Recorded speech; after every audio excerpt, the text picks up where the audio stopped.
Today I've managed to tie down Mark Atwood. Not tie him down, not literally anyway, not literally. That would might be nice on another occasion. But to talk to Mark and catch up and see what he's been up to. Mark, how are you? Thank you for joining me. Hi, Gordon. It's good to see you again. Absolutely. Was there a question there? How am I? Yes. I'm How good. how are Yeah, you? yeah, I'm Yeah. good. Yeah, I think I'm good. I've just been dad's taxiing, so I'm a little bit and Hmm. choosing all the materials for the new spa we're building, which is terrifying, but interesting process. Yeah. I've been watching some of the videos because it's in its very basic form at the moment, just construction happening. So what's that kind of what length is that project in terms of time? Well, we opened the healing center about 18 months ago, and we started with hyperbaric oxygen therapy, and then we quickly expanded into red light therapy and UV light and sound therapy, light brain entrainment therapy, quantum healing therapy, and then we took this space that was in this office building overlooking the river in the middle of the town here in Boyle in the west of Ireland, and there was this big room that had never been occupied, and it just seemed logical to build a sauna in there and a steam room, and then it became logical to install water cleansing equipment to make it. We think it's the first steam room in the world that will have truly clean, structured water going into it. I know that the steam will destroy most of the structure, but truly clean water at least, because the people that we know that have been fitting out steam rooms for years say, well, it's just they just use the water from the tap, and in this country, that is pure poison. So it's Absolutely. just things like that. So you think, yeah, well, we'll build a sauna, we'll build a steam room. That sounds easy, but then you get the builders in, and then it's layer upon layer upon layer of cost and choices, and the choices they're infinite. So it was trying to make it a really solid, natural, high end kind of space. Yeah. But yeah, it's fun, but it's eye watering. Um, and it's kind of I just said in the kitchen, I said, I don't know if I'm crazy doing this, but it's working. You know, we're healing people, which is amazing. And sauna's a big part of that, and so is water. It's all about the water. So it's yeah, it's been a while. I don't know, it's been a couple of years since we spoke, has it? I can't remember. I would imagine so. Maybe a year and a half. Yeah. Well, you just keep getting younger. What's going on? What you It's Zoom. Zoom? Yeah, the beauty of Zoom, the magic of Zoom. Yeah. Yeah. And is this something that you're doing alone or is it a collaboration? Well, no, I mean it's quite. It is a collaboration. There was when I first moved to this town not when I first moved, when I second moved to this town in 2017. I happened to be on the same street of another guy called Gary Keeley who moved in two doors down from me within weeks, from not connected in any way, shape, or form. And we met because I was using a kind of serviced office for running my business at the time when I moved here, and he came in there as well, and we clicked. How many years ago is that? 8 years ago, nearly. You know, he's awake. He's a crypto trader. He's got a background in health and fitness, and during, as you know, since I started my podcast, but we first spoke about 5 years ago, that during that period, there's just so many people going on about, oh, we're going to build a healing center, we're going to heal the world, we're going to do this. And I thought, well, it was in the consciousness, right? So me and Gary had actually talked about healing centers before COVID. You know, building a big place, and how amazing would that be to have sacred geometry and clean water. And we were talking about that before COVID. And then what happened over the last 3 or 4 years is that I noticed that a lot of awake people were being stunted, if you like, by ideas like the med beds and the Hmm. RV and things like this, which were they were abrogating responsibility and I kept meeting people who were saying, "Yeah, I'm opening a healing center next week because there's going to be billions coming in from the RV," and I'm like, "Okay, Yeah. okay," and no, I'm waiting for the med beds. I'm like, why are you waiting for the med beds? You know, and for me, I just kept getting told, get on with it. And unfortunately, one of my friends from here dropped dead at 38 because he was vaxxed, and I just kept getting the same message. You've got everything you need. Start doing it now.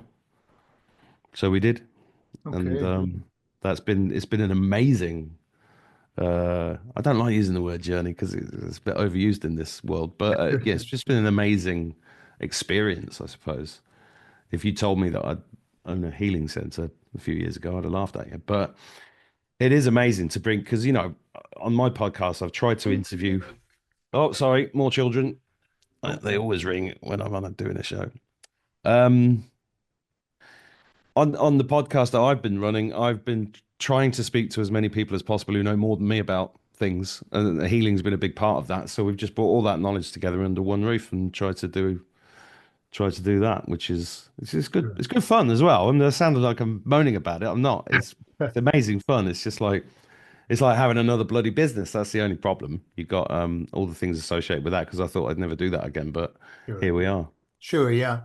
Yeah. I mean, there's a couple of, I've got a few questions I want to ask you, but if on this particular theme, there's a guy that channels.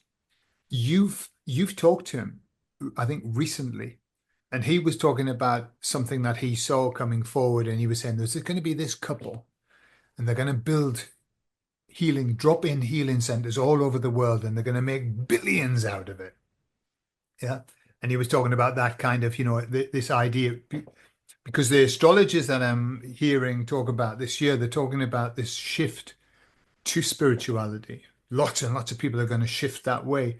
And so this kind of idea of, where we used to have these offices where you could rent an office to do your work, now it's going to be a space that you can go and do some spiritual cleansing or whatever, So I think what you're building is the potential's immense.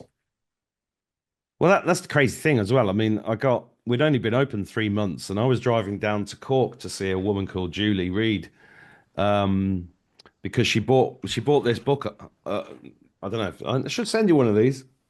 That'd be lovely. Yeah, give me your address. I think I've got a few left. Yeah. Yeah, I saw this order come through for God Wins, and I was like, I saw it said Renine Wellness Center, and I just got told, yeah, you need to go there. So I just sent her an email saying, can I book in for 3 days on this date? Forgot all about it. And then I was driving down. It's a good 6 hour drive, I think, from here. I think it was 5 or 6 hours. And on the way down, I just kept getting nagged with this idea that actually we have an opportunity here, which is, the Buckminster Fuller phrase from the 50s, which I like, is there's no point fighting the system, just build the one that you want now. And what I'd seen was a lot of really well-intentioned people trying to run kind of alternative healing advisory places on a donation basis, as in public donations were keeping that kind of organization alive. And I was like, that's not, I mean, because I've been in business for 35 years, I just know it's not going to work. As soon as if you're reliant upon outside forces for the income to keep something open, it will eventually, it just, fatigue sets in. Sure. And people run out, and people get distracted by their own lives, and other things get in the way. You have to have money coming in. Mhm. It doesn't, people could argue about that all day long, but while we're in a financial system without money coming in, you can't pay people's wages, you can't pay for advertising. You've got to do all of these things to make this kind of thing work. So I had this very clear nagging going on in my head that made me pull over into a petrol station, and I was like, okay. And then when I got to Cork, I gave my phone to Julie, and I pointed the camera at me, and I said, and I just spoke off the top of my head about the opportunity here is to build a network, a decentralized network of self-funding physical locations worldwide that start with something simple like hyperbaric oxygen. And the reason why hyperbaric oxygen seemed the most obvious thing to go with for me is that from a business point of view, and my background is in internet marketing, I could see that the demand for hyperbaric oxygen since 2020 has increased by more than 30% worldwide. There's 1 million searches a month on Google alone Okay. for that particular thing. and there isn't for other treatments. There's a lot of things that have popped up. I'm not going to mention them by name that people have gone and spent stupid money to install, and then they get a big spike in interest, but then it's not sustainable because nobody's looking for it. Yeah. So you've got to have something sustainable. And the hyperbaric oxygen, I kept getting told hyperbaric oxygen is the bridge. And I met this amazing woman in Omagh, Northern Ireland, who'd sorted herself out. She was crippled, and hyperbaric oxygen had helped her enormously. And she'd set up a place with two of these chambers in. So I contacted her and said, can we get a couple of chambers? And I went to Gary and I said, I think we should just do this now. And what's funny about it is that this concept of the bridge, I keep seeing this image of a hand pulling people across the bridge. And then, of course, there's the Dolores Cannon idea of these waves of souls, my age being the Mhm. bridges between warriors and healers. And then somebody had to point out after we'd opened, you realize you're on Bridge Street and there's a bridge just there out the window.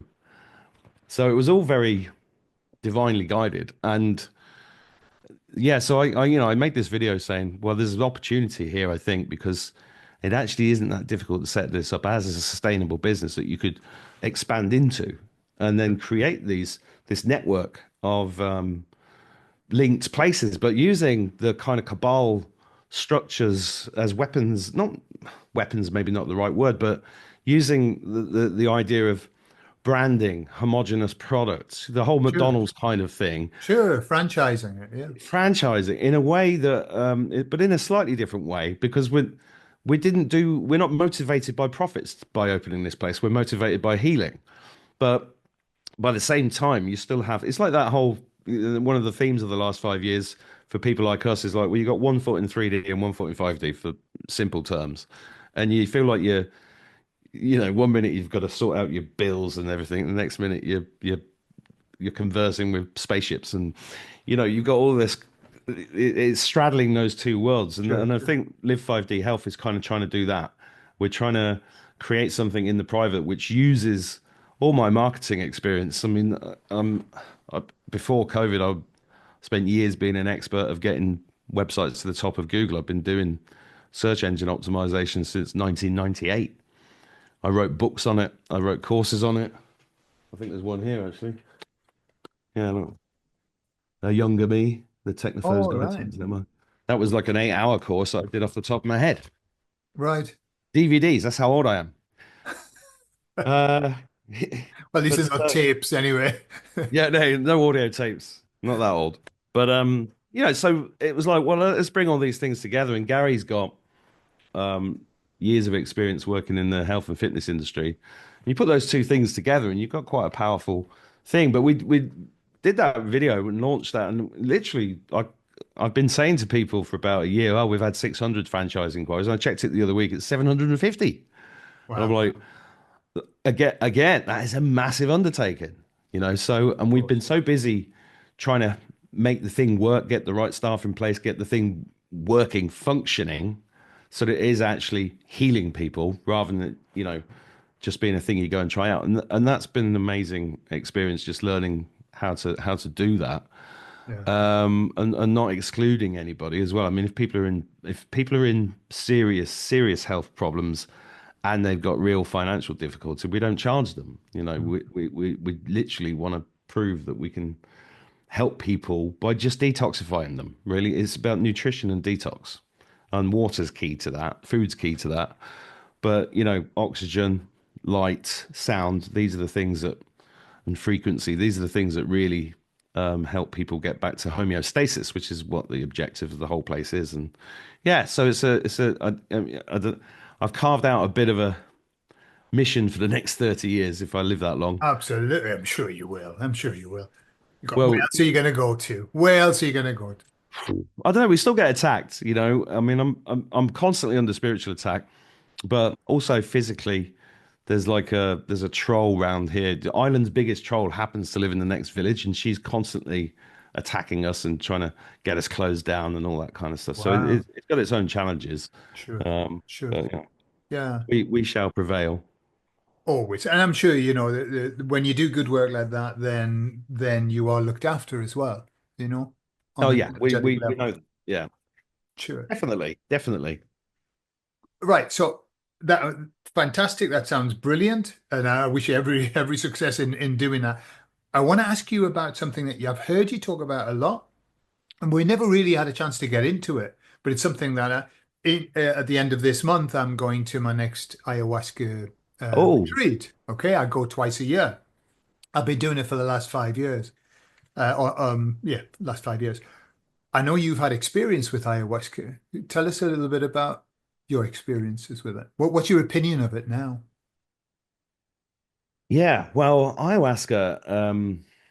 I mean, I started really getting deeply interested in trying to work out what was going on with all these weird spiritual experiences I was having because, I'd had them all as a child, then kind of blocked them out, and then got so busy with dealing with the grief of my father's death in my 20s and 30s, and then got so busy with building a business and having 5 children 20 years ago. And then as the children were growing, I mean, around, well, I don't know, 2010 or something like that, all this stuff started coming up. And I looked into all of these things, and it was a kind of step by step process for me. I think my step towards ayahuasca was peyote, Uh-huh. which because there was this, it's quite funny actually. It was a friend of mine, one of my best friends from school, Matthew Campbell, who's been on my show a few times, because it was his brother Jeff that was one of the British victims in 9/11. And Matthew and I had had a long period of time together trying to investigate. Well, he was really investigating. I was looking over his shoulder, really, trying to get to the truth of 9/11 because he obviously didn't believe the official story.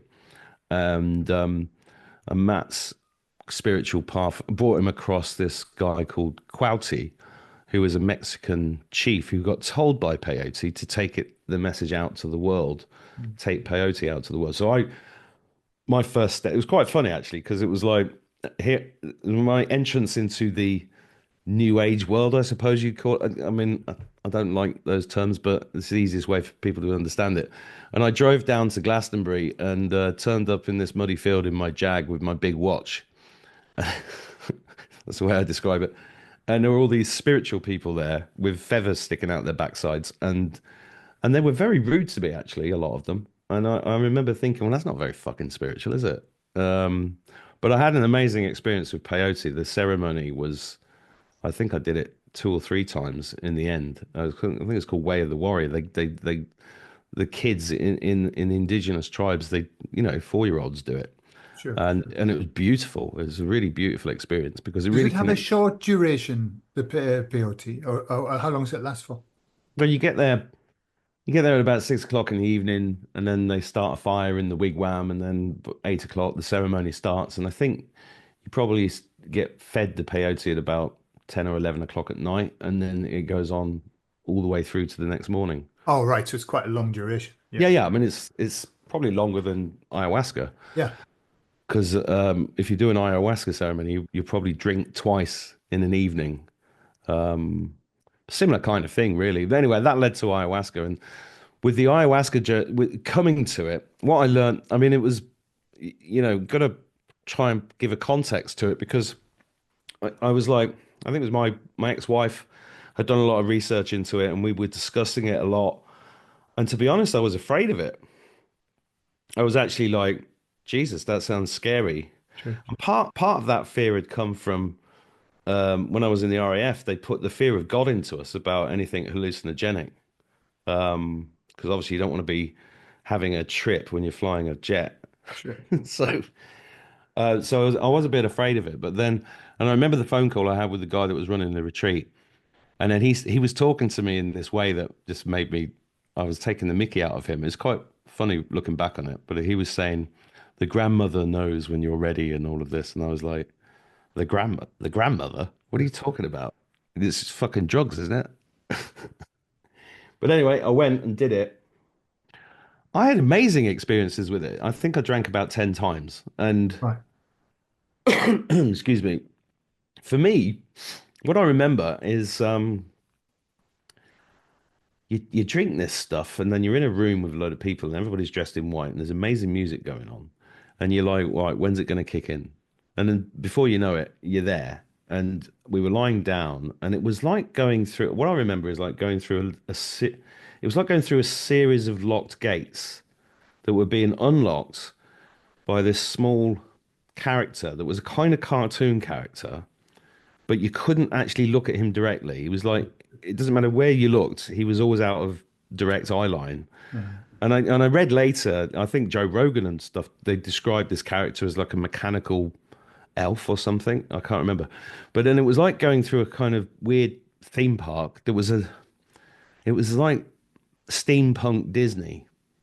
It's probably the best way of describing it. But you couldn't really focus on it. Anyway, going through these gates, and then suddenly you're in this other place. And I think the first time I drank it, it pulled me up. This is what amazed me is that there was a physical interaction with the spirit of ayahuasca. Mhm. And there was a number of times it was really physical. So the first time I remember she pulled me up and then made me look at people, and then those people shapeshifted into animals. And I was just like, whoa. And then you just get in these massive like realizations, and you go, and then I was a bit of an idiot. I'd be pulling on the trousers of one of the facilitators, going, I get it now, that kind of thing. But there was a beautiful night where there was this ayahuasca art on the walls, and I got pulled over to there, and I was dancing, and the painting comes to life, and literally you're in the painting. And that one was massive for me because it was just forgive, forgive, forgive. And it just kept repeating it. And then suddenly it stopped, and I was like, oh, it was repeating it until I've properly understood it. And then I got moved on to the next one, which was about fertility, funnily enough. And then and I was quite one of the things I also remember is that I, I seem to be the only one that wasn't throwing up. Oh, right. I was going to ask you that, whether it affects you that way. Because you're surrounded by people just chugging their guts up in Absolutely. buckets. Yeah. But I would sneak off to the toilet and have a sneaky shit instead. And so I thought that was quite funny that I never threw up. Somebody would be watching this now going, well, you didn't release properly. Well, I think I did. Um, and it was very interesting because there were so many interesting uh, experiences had by other people that I knew that were close to me at the time that involved them. I remember one time a friend of mine literally fell over and cut his head open in the middle of like the ceremony, and then the facility, everybody rushed to his aid, and the facility went, "No, no, no, leave him. This is his journey. This is what he needed to experience."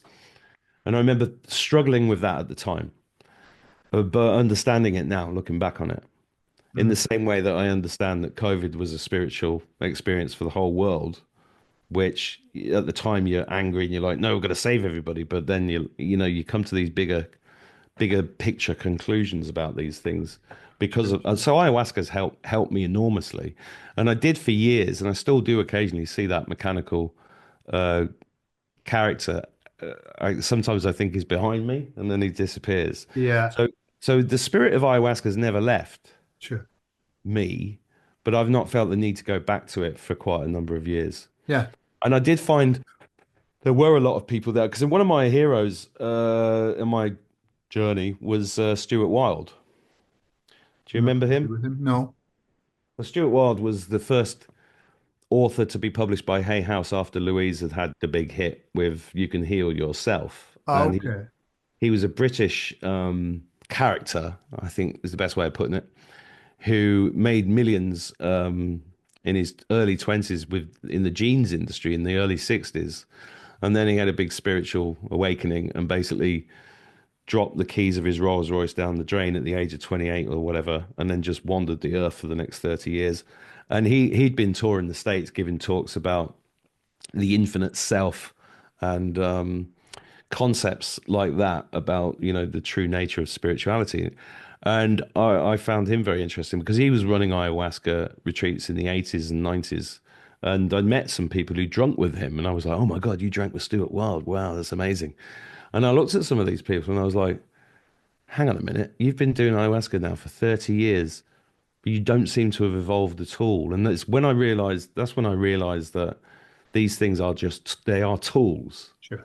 to assist you in your progress. And would I recommend them to everybody? It's your personal journey. You know, people have asked me that a lot.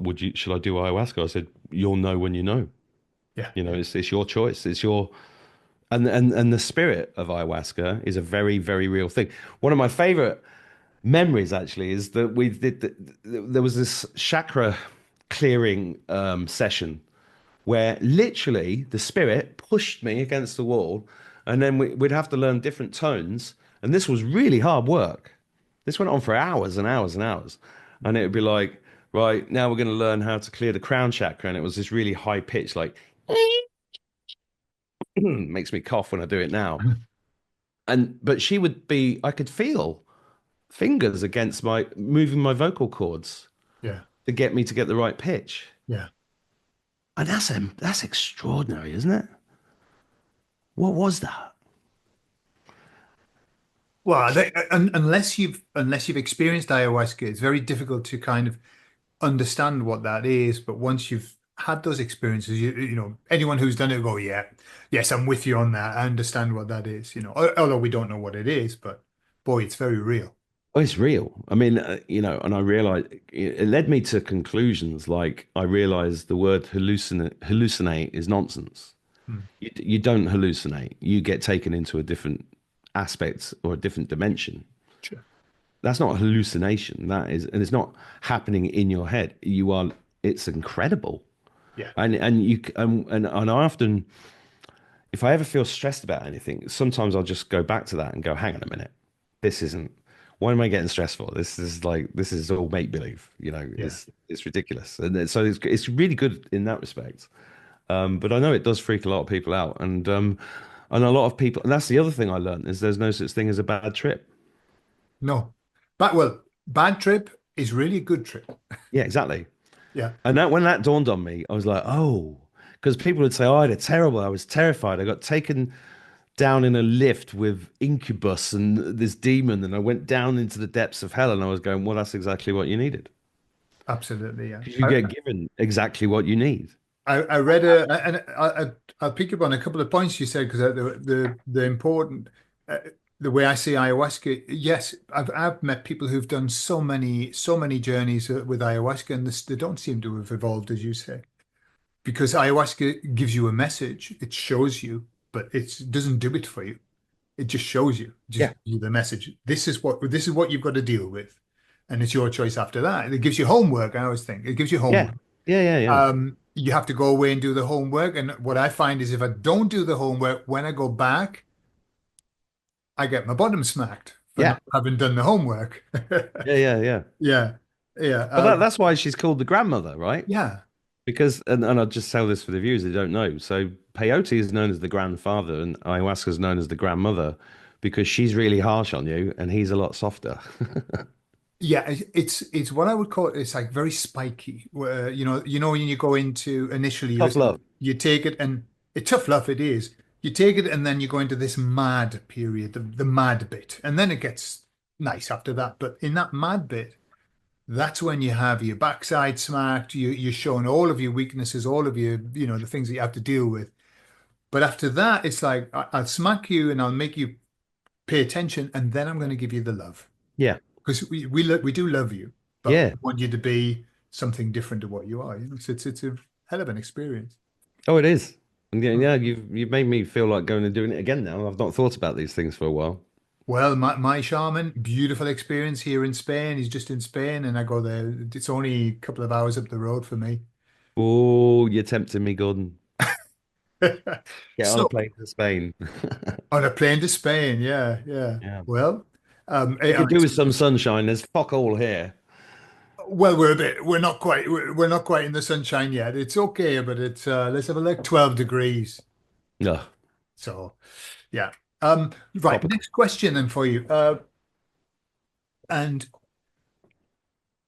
you've been through, I mean, we got to know one another just at the beginning of the pandemic as we I were. mean, you were one of the first people I interviewed. Perhaps, yeah, yeah, yeah.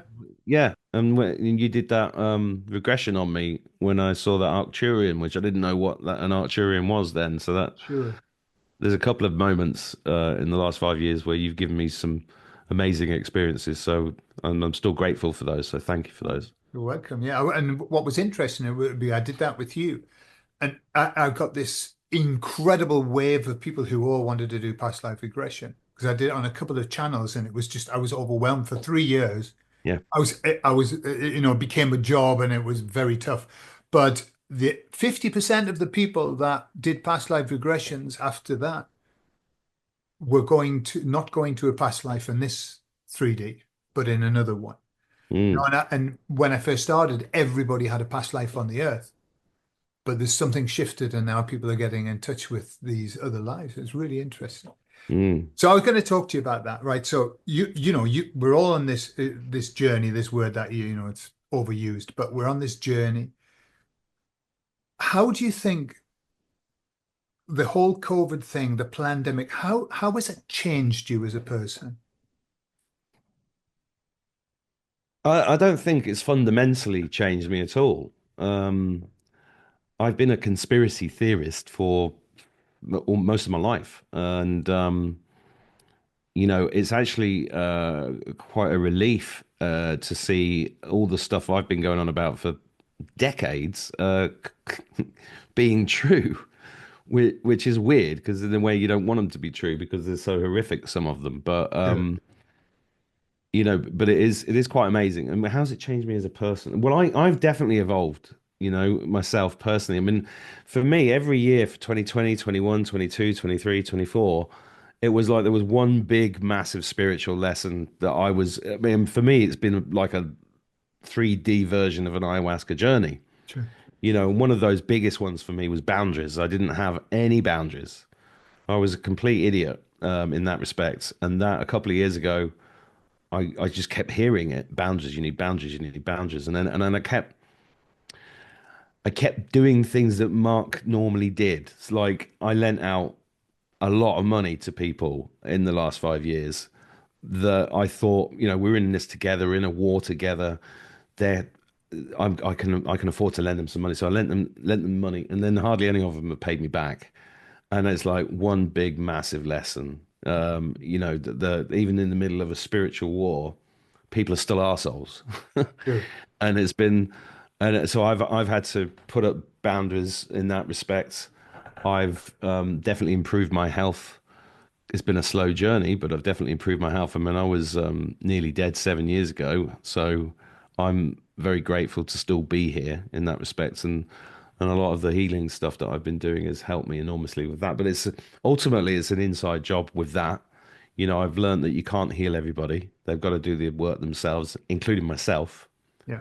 You know, so I've definitely learned a huge amount, and in the best possible way. I was actually saying this to my daughter earlier that I said, I'm extremely proud that I stood up in the middle of the biggest psychological operation in history, and my kids are now. When I first did it, they were all super embarrassed, For sure. and it was really hard because I was like, I'm doing this for you, but you don't understand that you're too young. But one day you'll look back on this and you'll go, oh, my dad stood up for me.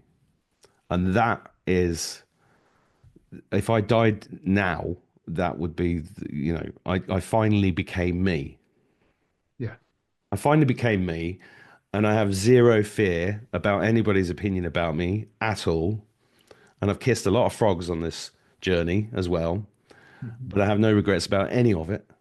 And I've just got more and more honest as I've gone along, and I've been kinder to myself and I've been kinder to other people, but with boundaries, which Yeah. has been amazing. Uh-huh. Yeah. So yeah, it's been the most incredibly intense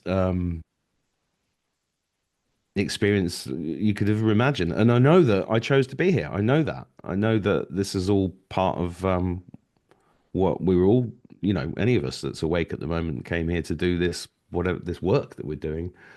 And it's just been magical. And I've had more. magical experiences. I have them pretty much every day, to be honest. I don't even talk about them anymore because it's just common, so common that it's kind of hard. At the beginning, I'd be staying up until midnight posting on Telegram saying, I've just seen another UFO. I've just seen, I don't bother anymore because it's just like, well, how many, everybody's got their own experiences. And it's just been wonderful. And just the people that have appreciated what I've done has just been mind blowing. So I don't know. Does that answer the question? How's it Yeah, changed? for sure. Yeah, yeah, I've yeah. got longer hair. That's the You've other got thing. longer hair. Absolutely. Yeah. You've got longer hair. Yeah. I think we're going to have to reframe our name from conspiracy theorist to conspiracy factist because there aren't many left that haven't been, shown to be true. And I think we're just about to enter into, I don't know what you think with the Trump administration. I think we're entering into another phase of let's have a few more of them proven. Well, that it's a very interesting. I mean, it gets more interesting. You don't think it could get more interesting, but it does. I mean, there's a number of very big name people in the conspiracy world that are still incredibly pessimistic and negative about what's going on in the world. And I'm like, no, I'm really optimistic about where we're going and what we're doing and what's happening. And I just can't understand the negativity. Because at the end of the day, I keep coming back to the same. There's two things I come back to. One is we were all supposed to be wiped out years ago, but we weren't. Okay, so we've already dodged the biggest bullet. And secondly, I can't remember what the second thing is now. And secondly, make some notes before you And start. secondly, the first thing is very important. Yeah, Yeah. yeah, yeah, yeah. Yeah. No, no, we're the creators, that's the second point. And if you go around listening to people say, "Oh, we're all doomed," then guess what? You will be. For sure. I think it's addictive, I think it's I was talking about this recently and on the channel. We were trained during COVID to be like this, watching every single thing. When is it? Oh my God. And it gets into your system, I think, and you start, you know, when you perceive danger, when you're living in fight or flight, that's Mm. all that you can see is perceived danger. And I think it's just a habit that people have got into. But what we need is probably just some good news, a Well, run of good news. well, that's why I've nearly stopped my podcast 4 or 5 times because I'd sit there going, "Why am I doing this?" Because especially I don't know, late 2020, early 21, there was like I met a bunch of people that were doing what I thought was similar, and then I realized they were just doing it for the money or for the views, and I was like, "I'm not doing it for that." And then they were going on about this word. I fucking hate this word. Intel appeared, Oh yeah, oh right? my God, And yeah. I was like, I don't, that's clickbait. And then you get associated with people, and you're like, oh shit, have I made a mistake? Because you assume that everybody's on the same page, or they're doing the things for the same reasons. And so that was weird going through that process because Yeah, I just kept I even now I don't. I've never used any of my SEO abilities to get more views, more clicks, more subscribers.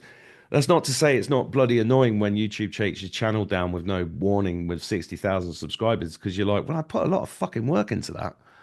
But then you have to go, oh, well, it's just part of the war. And we just keep sure, going. We just keep getting up and keep doing it. And, your voice gets found by those that need to hear it when they need to hear it. sure. So chasing big numbers and stuff like that is like it's chasing an energy that is not serving mankind, and ultimately you'll see what happens when you do that because, like ayahuasca, the spanks can be the love is strong, but so are the spanks. Yeah, Yeah, for sure, for sure. Yeah, yeah. I've had Absolutely. enough spanks in my life. I'll go with the love. Thank you very much. Well, I mean, I've had an easy job because my job is just to relay messages that I'm given, and they never get into Intel. This is the blessing, the beings that I channel. If I ask them for any kind of details, they go, "Well, we don't get into that." And No, I think that, in terms of credibility. Unfortunately, lots of people lost credibility because they went in to the far end of the fart with Intel. This is going to happen in dates and times and all of that. And of course, nothing transpired. And I think they lost a lot of people had buyer's remorse, you know, of like, I bought into that, and it was a load of crap. Yeah, but that was all part of their spiritual journey as well. So everybody's part of the whole bloody thing, and that's Yeah. what makes it even more amazing. Hmm. I mean, what are your guides telling you at the moment? How's Well, just the same message that but what they're saying is now that the Great Awakening really, we were at the beginning of the Great Awakening, but it yeah, was very much the trickle, the trickle. And what they're saying is that we're just about now to really see the big wave, and it's going to come through this year of revelation, because we're in the revelation. And that's where we are. And so the more that stuff comes out, the more people wake up, the bigger we become, the faster it moves. So they just keep saying everything that should be happening is happening. We're in the right direction. Everything's super. Just roll with it. And what they say is don't get caught up in the details. Don't get yeah, caught up in the details. critical to not get caught up in the details. But even when the Matrix attacks you, it's you just get it's just sort of batted off like this and keep smiling because it's all energetic. Yeah. It's good. You see, I'm like you. I mean, I stole the phrase "apocalyptimist" about 4 years ago because I Uh-huh. saw it somewhere. And I was like, "That's me," and I've been saying the same thing, and it makes such a difference if you can get that big picture viewpoint whilst also being interested in some of the details because just the details about water, for example, are just fascinating. And once you see it, you can't unsee it, and it does change the lives of so many people when you can just get them having the right water.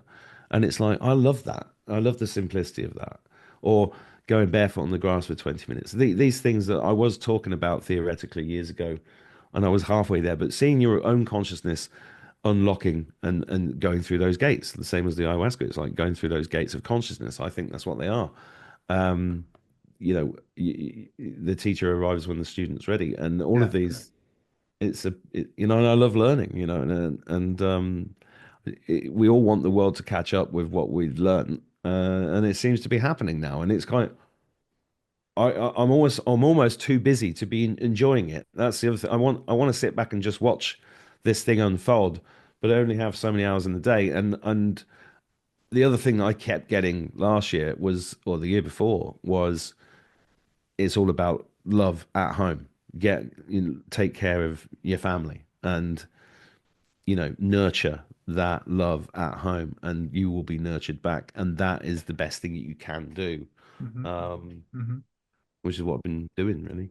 Absolutely, yeah.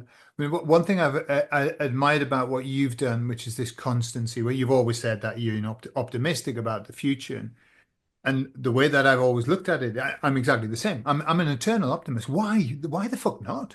Yeah. Why, Why not? It's a choice. it's a choice. The thing is, I always say, right, just imagine in a world, in a year's time, we're all going to die.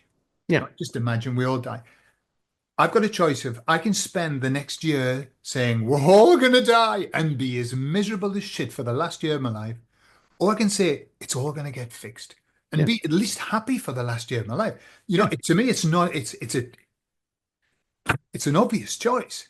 I mean, I Yeah. don't think that we're going to die in a year. I do believe that everything's going to be super, but it doesn't make any sense to just be miserable. What's the point of that? Yeah, I think one of the things we have in common is that we know that there's more to this reality. Yeah, And when you understand that there's more to this reality and that you're an eternal spirit, then you're not afraid of death. And if you're not afraid of death, why wouldn't you choose to have a good time every day?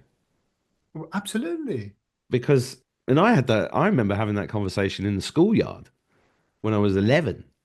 Why are you such an optimist? Well, I said, well, you're a pessimist. Yeah, I'm not. I'm a realist.